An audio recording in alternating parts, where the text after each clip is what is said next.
Have you ever heard the saying, money is the root of all evil? Some Christians erroneously believe that money itself is bad, a thing to be shunned by godly people.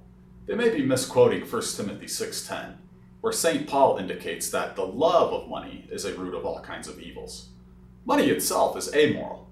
It can be a source of great blessing or of great curse, depending on our attitudes and values towards it. When we desire money as an end in itself, we commit the sin of idolatry. Thanks be to God that Jesus died for us, calls us to repentant faith, and forgives us of this and all other sins.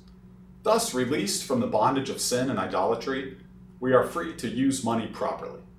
When we use money as a means towards the end of serving our neighbor, through our vocations in the market economy, we have access to the price system and the great blessings of prosperity and economic growth money, prices, and markets can bring about, as if by an invisible hand. Economic reasoning begins with the concept of scarcity, the fact that there is not enough of any good thing to satisfy all possible uses for it. Christians, with access to biblical truth about man's fall into sin, have special insight about the cause of scarcity, that is, the curse God placed upon the earth as a result of our disobedience.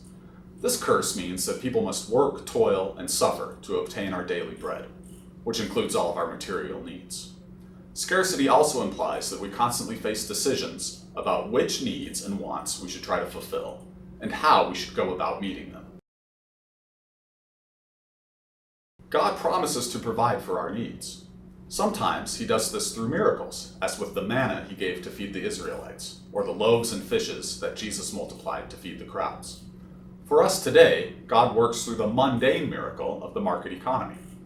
Though each of us is operating mainly out of self-interest, the market economy, with its price system and profit and loss feedback mechanisms, ensures that we must work towards creating value and serving others' needs in order to indulge our own self-interest. Adam Smith captured the essence of this market system when he noted, "It is not from the benevolence of the butcher, the brewer, or the baker that we expect our dinner, but from their regard to their own interest.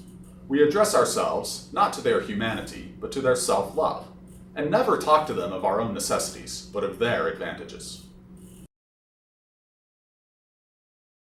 The challenge of scarcity includes a scarcity of knowledge and information. What does my neighbor need most? What am I best suited to provide? More than this, our ongoing struggle with sin nature means that we aren't always properly motivated to work and serve others in the jobs we're given. This is where money and the price system come into play. While the market economy runs mainly on self-interest, prices and profits give us incentives to seek out our neighbor's needs, improve our own skills and knowledge, work hard, and innovate. In this way, indulging our own self-interest is tied directly to the needs of our neighbor. Economist Ludwig von Mises summarized the result of this process, stating, "Success in business is proof of services rendered to the consumers." All resources, whether goods, knowledge, or money, are neither good nor evil in themselves, but tools we can use for good or evil. If we idolize these things and seek only to indulge our sinful appetites, we will harm our neighbor and incur God's wrath. But if we see goods, money, and the price system as gifts that God gives us by which to work, earn, and serve our neighbor, we can rely on these tools as the basis of creating a successful and prosperous economy.